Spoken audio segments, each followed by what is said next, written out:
Komandant Šehović svjestan je da ga čekaju teške bitke i da nema puno vremena za razmišljanje o pozadini nečasne igre koju je protiv njega poveo jedan oficir iz Pofalića. Legenda o Žuči je bila spremna za novi početak. Komanda, pozad! Pozad!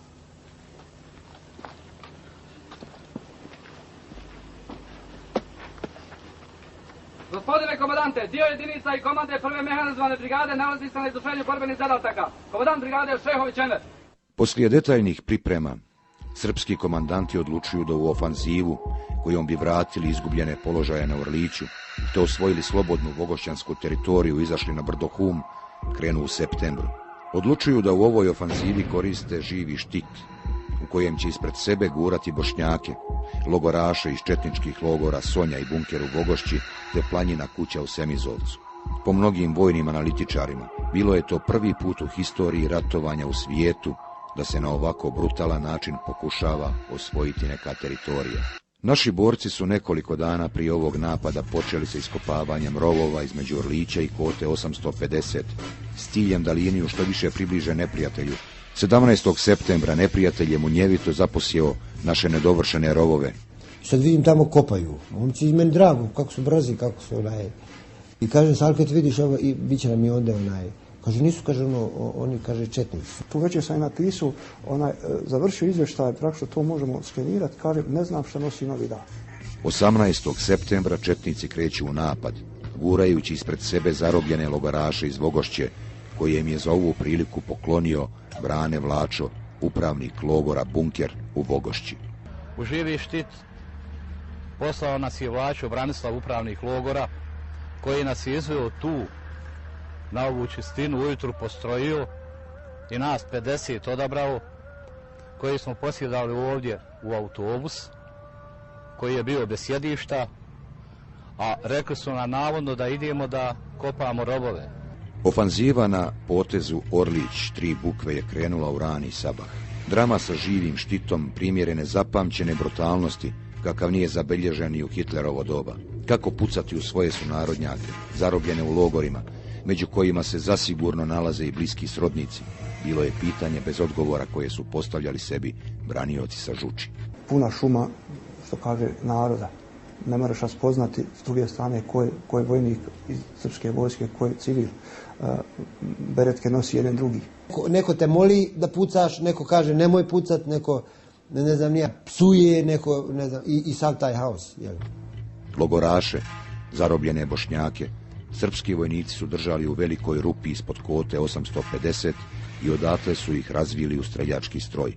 Kad su došli do naših prvih lažnih rovova, onda su nas zaustavili i rekli da se uhvatimo ispod ruku po 3, 5, koliko nas je već bilo, i mi se uhvatimo ovako ispod ruku, četnici za nas drže nas za jaku, koje šta imao na sebi majicu, vindjaku ili to. Kroz naše ovda ispod ruku provukli su oružje i tako smo išli naprijed, s tim što je bila njihova naredba nama, ako slučajno padnete, zapniva nešto pa padnete, nećete se više dići.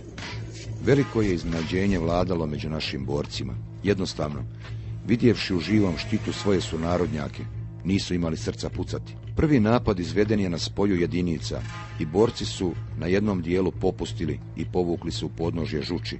Povlačenje je bilo posljedica potpune psihološke poremećenosti, vidjevši živi štit ispred sebe. Oni su bili s bradama i naši moli, ubijte nas. Glavna drama događala se u borbi prsa u prsa za rov broj 8 Velešićkog bataljona. Ta borba bila je presudna za očuvanje linije i nakon što je sačuvan ovaj rov, pitanje borbe za špic Orlića bilo je riješeno. Dolazeći na Kotu Orlić, kad smo izvukli, praktično sam bio u prilici da naredim 6 pripadnika koji sam rekao po svaku cijenu branim Orlić i kad nas ne bude nek prođu. Ako se povučemo sa tih položaja, nema više nikad Orlića, nema više nikad Žuči, nema šanse da ga uzmemo. Bukvalno. 17 metaka po vojniku smo imali tada. Tih dana u ofanzivi koja je trajala od 18. do 22. septembra na reon Orlića na Bosanske Gazije je palo oko 20.000 granata. Činilo se da se niko živ neće vratiti sa Žuči, scena u kojoj teško ranjeni borac Enes Čizmo, koji je od neprijateljskog trombolona ostao bez vida, svjestan da se ne može izvući iz okruženja i da će za koju minutu umrijeti, i sve glasa pjeva: baci bombu, goni bandu izvan Sarajeva. Bodreći svoju braću da istraju u borbi, postala je jedan od sinonima ove bitke. Šuma odliježe, više se on čuje nego što se čuju meci, trombloni i tako dalje. On stoji, agresor i dalje puca po njemu, on stoji neustrašivo i pjeva sve do momenta dok. Bosanski heroji su prihvatili borbu prsa u prsa. Pojava Muje Šeite, komandira čete Ugorsko na pravcu prvog vogošćanskog odreda, je imala apsolutnu moralnu injekciju. Mujo je stabilizovao odbranu, a onda krenuo protiv napad junački, kako je to činio i mnogo puta prije.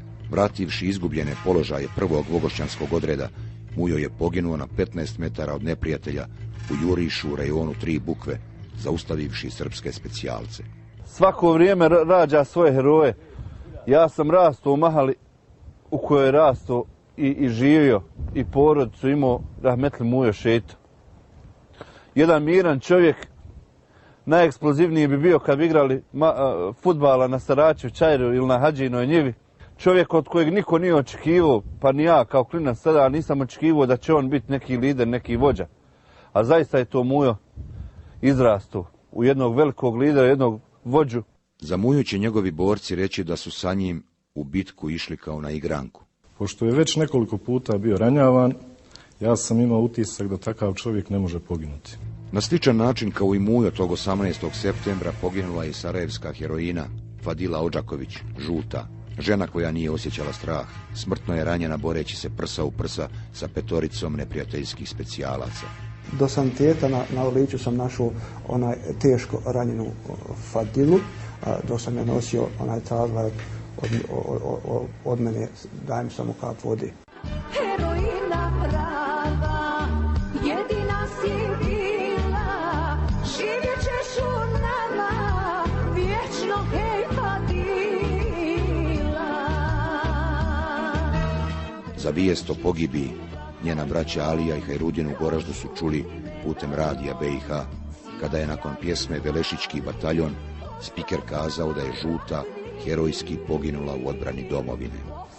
Mada i nisam lično poznavala, ali sam ponosna što sam otpjevala pjesmu o našoj najljepšoj i najvećoj heroini sa Žuči, žutoj Fadili.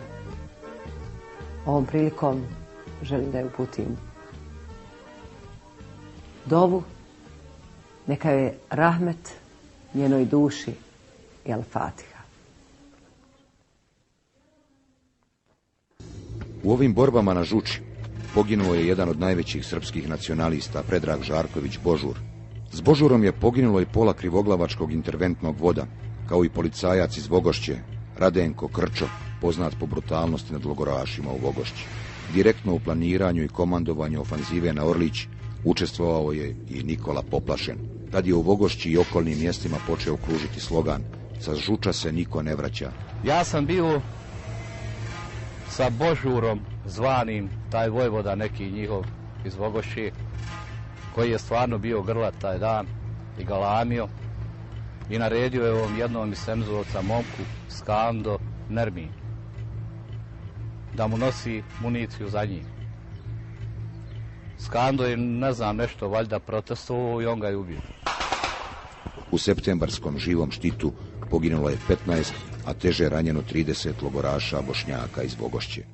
Dan danas te posljedice ostalo, dođe jednostavno slika, probudi se u snu, mora cigaru zapaliti u bilo koja doba, probudi se 10 dana nakon neprijateljske ofanzive sa živim štitom, 1. oktobra ispod Orlića, borci iz jedinice Ejuba Delalića su zarobili prvi tenk na Sarajevskom ratištu. Tenk je pregazio naše rovove i zaustavio se u našoj dubini.